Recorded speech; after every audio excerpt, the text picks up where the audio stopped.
ತೊಡಕುಗಳ ನಡುವಿನ ತೇಜಸ್ವಿನಿ ತುಳಸಿ ಗೌಡರ ಕಥೆ. ಇಲ್ಲಿ ಪ್ರತಿ ಹಸಿರು ಸಸಿಯಲ್ಲೂ ಅವರ ಸ್ಪರ್ಶವಿದೆ. ಪ್ರತಿ ಮರದ ನಡುಕದಲ್ಲೂ ಅವರ ಕಥೆಯ ಸಂಕೇತ ಇದೆ.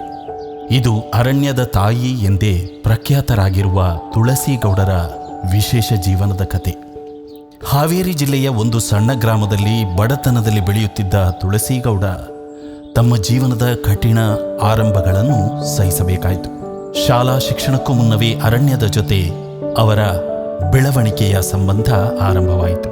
ಅರಣ್ಯ ಅವರನ್ನು ತಮ್ಮ ಪ್ರೀತಿಯ ವಾತ್ಸಲ್ಯದಲ್ಲಿ ಹೊತ್ತಿಟ್ಟಂತಿತ್ತು ಮತ್ತು ಅವರು ಅರಣ್ಯದ ನಾಡಗೀತೆಗಳನ್ನು ತಮ್ಮ ಹೃದಯದಲ್ಲಿ ಹಾಡಿಕೊಂಡಿದ್ದರು. ಅವರು ಕೂಲಿ ಕಾರ್ಮಿಕೆಯಾಗಿ ತಮ್ಮ ಜೀವನವನ್ನು ಪ್ರಾರಂಭಿಸಿದರು. ಆದರೆ ತೊಡಕುಗಳ ನಡುವೆ ಅವರ ಕನಸುಗಳು ಬಿಸಾಡುವಂತಿಲ್ಲ.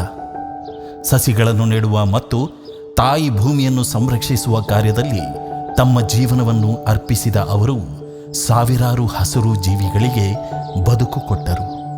ಅರಣ್ಯದ ಬಗ್ಗೆ ಅವರಿಗೆಂದು ಅನಾವರಣಗೊಂಡ ಅಸಾಧಾರಣ ಜ್ಞಾನವು ವಿಶ್ವದ ಗಮನ ಸೆಳೆಯಿತು. ಯಾವುದೇ ಪುಸ್ತಕಗಳನ್ನು ಓದದೆ, ಯಾವುದೇ ಡಿಗ್ರಿಗಳನ್ನು ಪಡೆಯದೆ, ಪ್ರತಿ ಸಸ್ಯದ ಗುಣಗಳನ್ನು, ಅದರ ಚಲನೆಗಳನ್ನು ಅವರು ಹೃದಯದಿಂದ ಅರಿತಿದ್ದರು. ಇಂಥದೇ ವೈಶಿಷ್ಟ್ಯಗಳಿಂದ ಅವರು ಪದ್ಮಶ್ರೀ ಪ್ರಶಸ್ತಿಯಂತಹ ಅತಿ ಗೌರವಾನ್ವಿತ ಪುರಸ್ಕಾರವನ್ನು ತಮ್ಮ ಹೆಸರಿಗೆ ಸೇರಿಸಿಕೊಂಡರು. ಆದರೆ ಆ ಪ್ರಶಸ್ತಿಯ ಹಿಂದೆ ನಿಸ್ವಾರ್ಥ ಸೇವೆಯ ಒಂದು ಜಗತ್ತೇ ಇತ್ತು. ತುಳಸಿ ಗೌಡ ಅವರು ಕೇವಲ ಅರಣ್ಯ ಉಳಿಸಿಕೊಂಡವರು ಮಾತ್ರವಲ್ಲ, ಅವುಗಳನ್ನು ನಮ್ಮ ಪ್ರಜೆಯಲ್ಲಿ ಜೀವನದ ಭಾಗವನ್ನಾಗಿ ಮಾಡಿದ್ದಾರೆ. ಅವರ ಅಣುಮನಸ್ಸು, ತಾಳ್ಮೆ ಮತ್ತು ಸೃಷ್ಟಿಯ ಮೇಲಿನ ಪ್ರೀತಿ ಅನೇಕ ಪೀಳಿಗೆಗಳಿಗೂ ಪ್ರೇರಣೆ. ಆದರೆ ಇಂದು ಆ ಹಸಿರು ಹೃದಯ ನಮ್ಮ ಜೊತೆ ಇಲ್ಲ. ತುಳಸಿ ಗೌಡ ಅವರು ನಮ್ಮನ್ನು ಬಿಟ್ಟು ಈ ಹಸಿರು ಅರಣ್ಯದ ಪಾಲಾಗಿದ್ದಾರೆ. ಆದರೆ ಅವರ ನೆನಪುಗಳೆಲ್ಲ ಇಲ್ಲಿ ಅರಣ್ಯದ ಹಸಿರು ಎಲೆಗಳಲ್ಲಿ ಸದಾ ಜೀವಂತವಾಗಿದೆ. ಅವರು ನಮ್ಮನ್ನು ಬಿಟ್ಟಿದ್ದರೂ ಅರಣ್ಯದಲ್ಲಿ ಬೆಳೆದ ಪ್ರತಿಯೊಂದು ಮರ, ನೆಟ್ಟ ಪ್ರತಿಯೊಂದು ಸಸಿ, ಅವುಗಳು ಅವರ ಪ್ರತಿರೂಪ.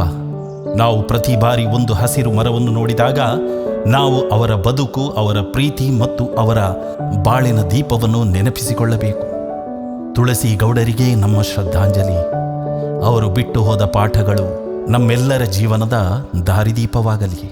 ಅವರ ಅಮೂಲ್ಯ ಕೊಡುಗೆಯನ್ನು ಗೌರವಿಸುವುದಕ್ಕೋಸ್ಕರ ನಾವು ಈ ವರ್ಷದ ಭೂಮಿ ತಾಯಿ ಪ್ರಶಸ್ತಿಯನ್ನು ಪೂಜನೀಯವಾಗಿ ಅವರ ಸ್ಮರಣೆಗೆ ಅರ್ಪಿಸುತ್ತಿದ್ದೇವೆ. ತುಳಸಿ ಗೌಡರ ಕೀರ್ತಿ ಶಾಶ್ವತವಾಗಿ ನಮ್ಮ ಹೃದಯಗಳಲ್ಲಿ ಜೀವಂತವಾಗಿರಲಿ.